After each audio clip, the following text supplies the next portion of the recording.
Hello, everyone. My name is Sola Abulu, and Happy New Year. This is my first video, I think, long form video this year, 2026. So, welcome to 2026. I hope I trust that the year has started off, really well and good for you. And I pray and hope that it will be a marvelous one for you, for us all, by the power of God. So, welcome to 2026. So, I decided that this year, and I'm going to really try, God helping me, to do quite a number of videos this year, tutorials, wherever you're going to be watching this, LinkedIn, YouTube, or whatever. So, I'm going to be trying to, take in the reflections that I've had from 2025 and bringing them to the topics that we'll focus on in 2026. And I would really, really appreciate it if I could get, your feedback as well in terms of what you want to hear more of and all of that. But I thought rather than start kicking off the year and just going straight into the issues, strategic comms, brand, and all of that, let's first start with some grounding this month of January. We may continue in February, but let's start at least in January. And the sense that I get is that, when I think about some of the conversations that I was in last year, even up to the early parts of this year, and some of the feedback that is coming through, what I'm hearing from communications professionals, the struggles and the challenges that people are faced with, I decided that, let's have conversations about these things. And that's why on some of the platforms you've seen us talking about workplace excellence and things like that. So this is a little bit that sort of thing, but unlike the workplace excellence series that is very generic for anybody in the workplace, this one is very focused on communication professionals, this particular video. So let's get right into it. So this is my list of 5 things that every communications professional should focus on in 2026. And this is particularly for people who are um, early entrants into the profession, so 0 to 3 years, and also mid-stage to some extent. So you are either new in the profession or you're not new, but you're getting to that leadership space.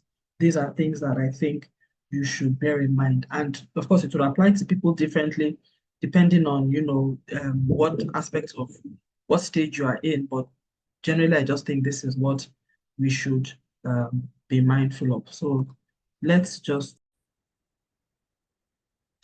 get into this. So I'm saying 5 things here. Now, 5 things every communication professional should focus in 2026 from, at least according to me. Okay. So first of all, and this is going to be a very short video, so just stay tuned. First of all, business and organizational or institutional and sectional technology. Now, I call this business knowledge, but then if you're working in an NGO, it's not necessarily business knowledge for you. It means organizational knowledge.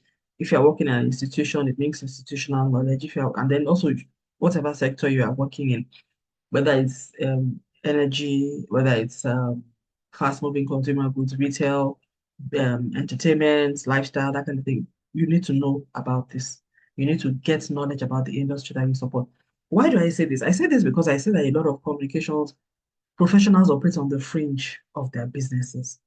And I don't know how it is possible for you to support a business that you do not understand or that you are not involved in. It's not possible.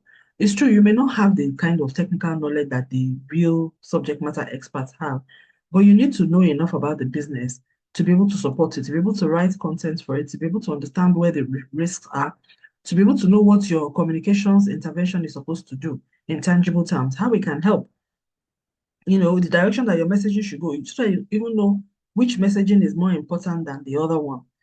If you do not understand the business, you won't know. You will just, and I see that happen to a lot of comms people where they're just throwing out content. The content is not meaningful because they themselves do not even understand, what is meaningful for the business or the organization that they support.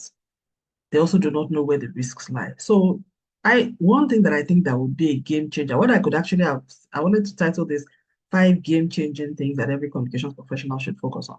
And I may still title it that. But I think that would be game-changing for many professionals. I think if you were to add that business knowledge into your practice of communications, it will be game-changing for you. Because I mean, that's what I have experienced. I think that's, if I look at it, that's one significant edge that I personally have in terms of, the way in which I operate with across sectors or with business leaders or organizational leaders. They get the sense that Shola gets it. They don't see me as a comms person, even though they see me as a comms consultant. But there's always that sense of she understands the business. She knows where we're coming from. That's very, very important. And even for me in my practice, if I didn't understand the business, It'll be very difficult for me to support it at the level that we do. So anyway, let's just get that. So that's it. That business knowledge, if you don't have it, you need to get it. And like I said, I continue to see communications professionals operating like communications professionals strictly in their space. No, you cannot be. I mean, let me give you an example. If you're a medical doctor and you are working in a hospital, you are working in the clinic, in a staff clinic, and that clinic is a factory. Let's assume, I mean, let the company is a factory, and they produce some, there's a factory, they have industrial operations and all of that. Even though you're a medical doctor, you're supposed to work according to the profession of the medical practice. You need to understand the health hazards in that, not only in that industry, but in the work environment. So that when people are coming into your office and they're complaining of certain things, you can contextualize it. That's the only way you can serve that organization. You cannot, of course, your general knowledge of business will be relevant, but the organization expects that you will also take the time to find out what the health hazards and the risks, and the health behaviors culture of the organization and the people working in the factories, so that you can help them to protect themselves and protect the business from, health situations that may now become a problem in terms of productivity. That's what I mean. So if you're a medical doctor supporting somebody in the factory or refinery or that kind of operation, and you're not contextualizing your medical practice, you're not able to use your own initiative to say, oh, I mean, I noticed that in a year we're having people having this type of whatever, and we notice that it's more prevalent in the people working in this area of the facility. Therefore, this is what we should be doing going forward. Then why do we have a medical doctor on site 24/7? We might as well just be sending people to outside clinics. So for an organization to say they want to have a communications practitioner or a professional in their premises 24/7 or working for you, it means they want dedicated, customized, and tailored service. You can only give that dedicated, customized, and tailored service when you understand the business or the organization or the institution or the sector that you work for. Am I making myself clear, please? Thank you. Now, number two thing that every communications professional should focus on in 2026, professional excellence. This is non-negotiable. Again, I say this because I think in our profession, we have been very wishy-washy about this to a very large extent. The entry level into PR, public relations and comms is quite low. Everybody feels that they can do it, whether they have a comms degree or not, which is fine, and I agree. To some extent you can, but it can only take you so far. And there's a point at which you have to begin to learn the theories and the principles of communication. And honestly, this has been very frustrating, even for me in the practice area. I found out that because of that mentality that people have that everybody can do comms, even in my former place of work when I was, in paid employment and not before my self-employed current life, I found out that they would always bring leaders to us that did not understand anything about comms. And it was always frustrating because you would have to work under them. The business believes, oh, all that is required is a leadership thing. And these people would come, not only that they would come without any communications knowledge, they're not even trying to even understand the function of what the function is all about. So it was always very frustrating getting things done because they just did not understand. Now, you can excuse that for people who are not professionals in comms and that's not their bread and butter. They just came to come and take a leadership role, as maybe general manager of this or general manager of that. But for those of us who are communications professionals, we do not have any excuse for not getting ourselves upskilled in terms of the technical communication skills, understanding how to put structure, communication structure, standards, policies, and the concepts and the principles and the frameworks of communication. Now, why is this important? This is important because I'm telling you, and I've seen this happen many times. I mentor a lot of people. A lot of people. As I did give you point example, I think I've mentored anything from 10 to 50 people. Some through my online, indirectly through the digital channels, and some actually directly. And what I find in a lot of the conversations is that the whole winging it on the job learning and all of that will get you to there's a limit to where to get you to, because to get to a point whereby you now, particularly as you move towards leadership, and they're asking you to lead initiatives and programs and manage things by yourself, and to get to a point whereby you're asked to do some things that you really don't even know how to go about it. And at that point, it is the technical knowledge that you have that will make you know what next to do. If you do not have that technical knowledge, you do not know the strategic communications framework, you don't know how to do a strategic document on communications or do an advocacy and influencing campaign or show your or develop KPIs for yourself, come up with standards and structure for a long-standing campaign, because there's a format for all those things. If you don't know it, then you'll struggle. And it will be obvious to everybody that you really don't know what you're doing. And this is the thing, this is the risk of relying on the job training. And I always say this, if I relied on, I mean, I worked for a multinational for many years. If I relied on the job training or learning for, as in, is only what my job will teach me that I will know, I will not be here with you today. Because first of all, my job, even though it was a very good job, very well paid and all that, there's a narrow space that they wanted me to function. You know what it means in life to be limited by just what your job requires of you. That means that's the worst thing that can ever happen because your job is narrow. Your job has a specific task. It may involve a lot of things, but it's still narrow in the scheme of things. I mean, there's so much more. So, and I see many people, they want their job to, oh, they should train me, they should just train you widely. Nobody's going to do that. They're going to train you based on the potential that they see in you and the relevance to the job as of today. Very few organizations will train you for tomorrow. The people that they train for tomorrow are the people that they believe are future leaders. And if you're a comms person and you're not working in a communications agency or whatever, they're not likely to train you to be a future leader because the business of the organization is not comms. Communications is just supporting it. The best is to train you maybe to lead the communications function. But if there's already somebody there, people are not going to be worried about that. So you have to do a lot of learning by yourself. Now, PR and comms is very broad, very broad. Other videos further down the line, I'll try to go through some of the spectrum. We have some videos that have talked about that in the past. But many of us stay only in one space. So by the time you're now given an assignment that challenges you in another area, then you're in trouble. And you cannot learn it on the job because there's nobody to teach you on the job. You are the only person doing comms. So, but you have not upskilled yourself over time. You haven't, gone out of your way to try to learn or find out who you can learn from. You have no certification. You've not done anything. You've not done any broad-based training. So you are now at a loss for what to do.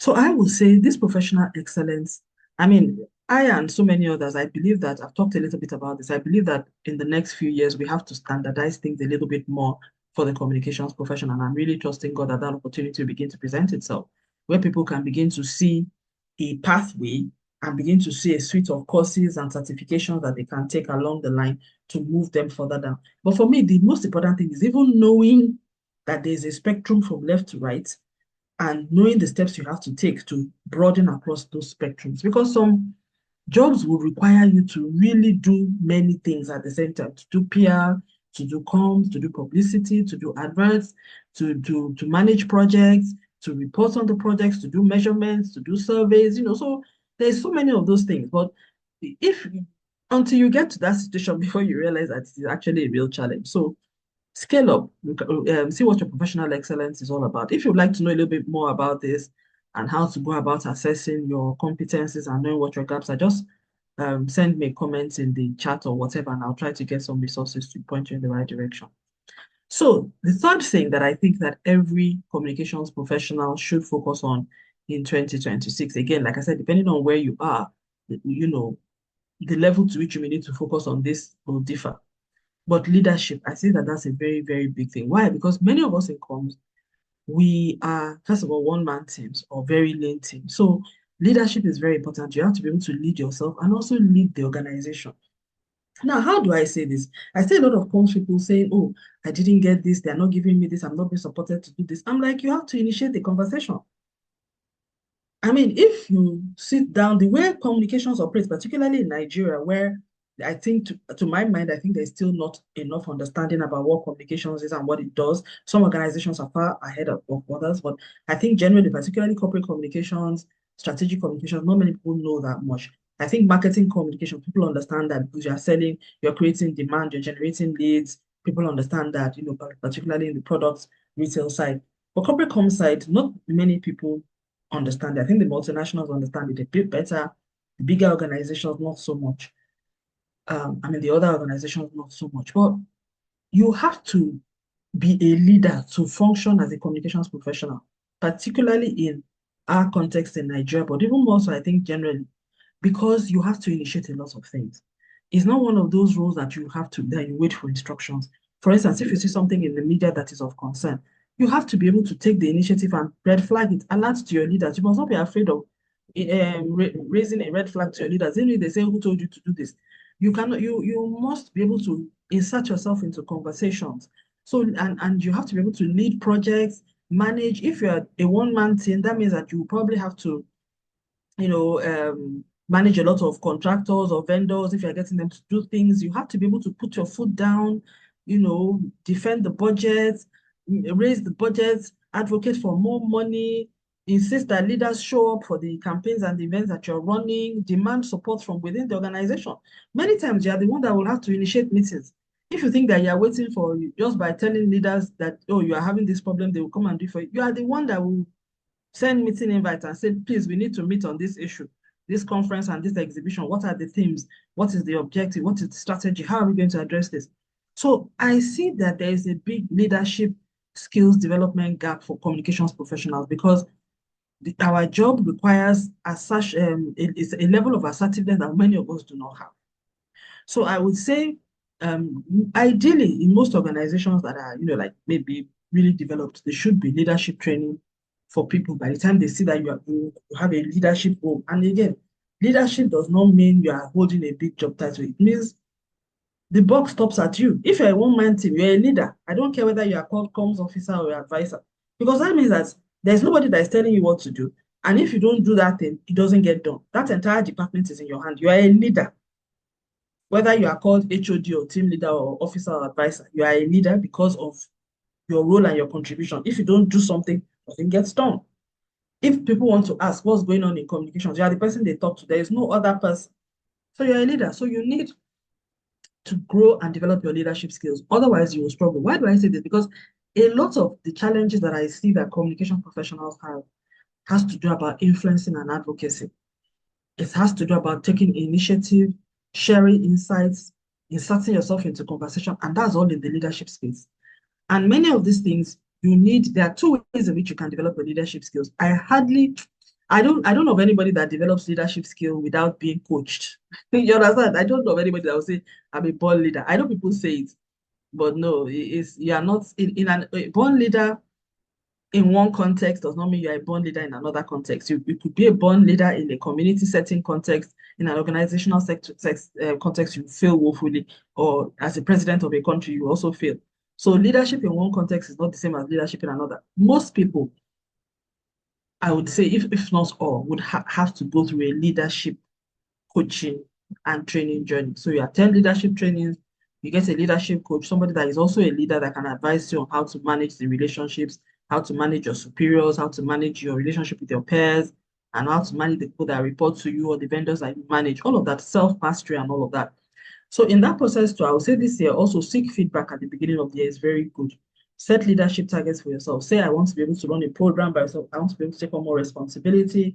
If there were some conflicts you are not able to resolve last year, think about how you're going to manage them differently this year, how you're going to argue for a stronger budget, how you begin to attend certain meetings, all those things that have to do with ownership, responsibility, influence, and getting things done by yourself, and moving the needle from A to B. Begin to get yourself skilled in that area because these are many of the blockers that actually prevent us from doing our job. Because if you are competent, like for some of us, some people in the profession, you have the technical competence, but the issue now is how to manage the relationships, the people, and the complexity around your job. That's in the leadership space. So you may need to get some support with that. Number four thing that I would say, workplace excellence. I've talked about this earlier. So this is about your performance, managing your relationships, how you manage your communication. And when I say communication, even your own role within the organization. If you cannot build a campaign around your role and how it impacts the organization, then that's your fault. And you need it because that's the only way you'll be taken seriously. And when you need support, they will give it to you because if they're able to say, or you're able to show them that the impact or whatever progress they got in a particular area was because of the campaign, the intervention, the program, or the event that you ran as a communications professional or support person, Then the next time you make a recommendation or you make a request, the organization will fall over themselves to give you that support that you need. But when you yourself are not showing them that it is the impact, it is what we did here, this thing that we did in the media that created the opportunity for this door to open, then don't blame them if they think that you are, they can do without the comms team or next year they slash your budget. So we as communications, we have to work a little bit harder than other teams and functions to defend our space in the organization because I mean, I speak from a Nigerian perspective. I know it will be different in different societies, but when I look at many companies in Nigeria, communications is almost the last thing that they resource. They will never, most people will set up, if they're setting up a business today, finance person will come in from day one, HR person will come in from day one. Of course, the MD operating officer will come in from day one. People handling the money will come in from day one. So people handling the money, people handling the assets, people handling the people. It will take, some of them will run for 5, 6, 7 years, even 10 years before they think about a communications person. And of course, it's not as if they pay for it because at the end of the day, the brand doesn't move as fast as it should have, not as effective as it should have, but they get by. So because they get by, so there's a lot of mindset shifts that needs to happen. Thankfully, I would say to some extent, the way the internet and the social media and the way the media landscape is changing is forcing many businesses into a position where they're beginning to realize that communications is mandatory, not optional. Because the day you have an issue with somebody or one customer or one client goes to social media and causes a bit of a ruckus, and depending on how serious it is, you will wish that you had retained some communications expertise in your organization. Most likely, and I always advocate for people, have an in-house person because if you have a strong in-house person, that person can then coordinate the support that you get from external. Comms is not a one-man show thing, so you will always need to have agencies and all of that. But I find out that many of the agencies, they cannot really, they find it difficult to advise on a strategic level because they don't really understand the organization. They don't know where you're coming from. So they're very tactical about, okay, you want to do a press release, they would help you to push it out. They may even help you to write it. They miss the nuance in it. They do not understand the risk of what certain things. So they use strong language. In fact, so it is better that you have somebody in-house that understands your history, that knows that, okay, because there's some things that, I mean, let's assume, because what I say a lot of the agencies do, like particularly in issues management, when they write a press release the same way. So if assuming there's a very, like in Nigeria, we have a standard cease and desist statement approach that is like there's a factory that just churns it out. But what they don't realize is that it's not every context that you issue a cease and desist, even though the circumstances look the same. For some people, in some situations, because of the sensitivity or the history of that firm or that company or that organization or that entity, you cannot use that language. Some other people can do it and they get away with it. But if you have a comms practitioner, professional that is in-house with you, that person will be able to advise you and say, look, I know that we want to get this thing to stop or get people to stop saying or doing this, but this is the way in which this is the best way for us to do it. So that person knows the history of the organization. Because like I said again, and this is the thing, because to be fair to the agencies too, many times when they get the briefs, they're just telling them this is the problem, this is what we want you to do. We want a very strongly worded letter. Nobody's going to tell you that these people just came out of one fraud issue a week ago or 2 weeks ago, or their reputation is already damaged. You have better if you don't do your research and you just go out and issue that strongly worded statement, you'll be surprised at the backlash that you get. But a comms person that is in-house should be able to tell you that actually, even though this particular issue is very bad and all that, we need to be careful because we're just coming out of this and coming out of that, and we don't want to overheat or escalate or give more breath to that situation that is coming. So that's just what I'm saying. So workplace excellence, being able to making sure that you have people in house, and so when you're in your comms role, you show up and you show out. You make sure that you are present, you are visible, you are influential, and you are impactful. So really showing up as a comms person in particular. I find that you have to show up even more than others because, like I said, other people, the lawyers don't need to prove their presence. I mean, even because everybody knows you need a lawyer. Even Nigeria to the tax law and all of that. So you need lawyers.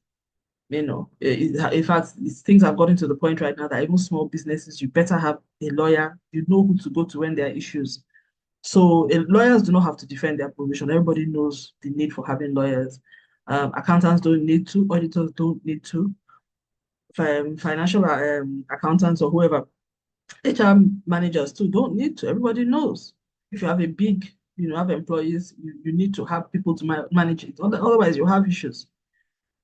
But for comms, it's a bit different. So you have to being excellent at your job is non-negotiable. Then I think the final thing that I would say, which is the last thing, is that I think in 2026, we really need to focus on learning how to develop our key performance indicators. And when I say key performance indicator is what does success mean to me, to us, to my team, to my organization, to my business, to my leader at this material point in time. I'm a firm believer in setting the tone for the year at the beginning of the year. And I have a problem with when I see people carrying over the same performance indicator from one year to the other. So how is it possible that your targets for 2025 is the same as 2026? Nothing has changed in your own world. No, it's not possible. You're not in this world that we're in because honestly, there's a big difference between January 2025 and January 2026, even globally, contextually as well. So don't get into that copy and paste mindset. Challenge yourself to begin to think about what should we be measuring? What should we be doing, first of all, in 2026, bearing in mind what the business or the organization or the institution is faced with? And how can communications make a difference? And how can we measure or quantify the impact or the contribution or the role that communications is making? And it's very important I think this number 5 is actually the game changer for every communications professional. If you are able to get to the space whereby you are able to measure what matters to the business, identify what the key performance indicators are. And please, I'm not talking engagement or impression, I know those things that people like to call. I'm talking about metrics that are tied to business deliverables. If you're able to get to the stage where you are able to find what those things are and develop events and activities that to help the organization or the business to deliver on what it wants to, or what its mission or its objectives are. That seat at the table that many of us have always been craving for, it will be brought to you. In fact, they will bring the table to you, not even asking you to come. This is very, very important. I think it's a tragedy. It's tragic that for many years, we in the profession had been saying, oh, it's difficult to quantify. I grew up, that was what I was hearing. This one was, and because that then it was, to me, I think it was a lazy way out because that then made us, we didn't do the hard work. We didn't bother trying. Because once you say something is difficult or is impossible, then you don't bother trying. But now I found out that that's not true. It's not difficult to quantify. Some things are difficult to, it's not impossible to quantify. It is challenging, but it is not, some are easier than others. But the issue is that for strategic communications, actually, it's not difficult because strategic communications focuses on what is measurable, what is specific, what is achievable, what is realistic, and also what is relevant. So in that case, and it also makes sure that you measure, you know what your before is, before the after. It also decides what are we going to measure. So even though we are doing 500 activities, it will choose 2, 3, 4 that we're going to put a tracking mechanism from the day one of the campaign or the intervention or the relationship program or whatever to day whatever 100 or whatever that will make us know what impact that this campaign had on either enrollment behaviors, needs, demand, mindset shift, share of voice, perspective, reputation, or whatever. And they will put that mechanism in place. Now that we even have AI and artificial intelligence, there's no reason for anybody to say that you cannot measure the impact of what you are doing. So all I will say is that, so that's the last thing. If you have any questions, I'll be very keen to hear the questions, particularly on this one. Do you agree with my 5 things? Do you think that I left something out? And I honestly believe that anybody that is trying to make a difference in their role as a communications professional or a leader in 2026, I think you need to address one or all of this for yourself and for your team members if you have a team. Yeah, blessed enough, lucky enough to have a team of people. But if it's only for you, I think, and I'm sure if you look at any of the things you struggled with in 2025, I'm sure if you look at one of these, you will see that if you were to do something about this, it would probably make a significant difference. So on that note, I'm bringing this to a close. Thank you very much for listening. I hope this has been useful for you. I look forward to seeing you on the next video. Thank you.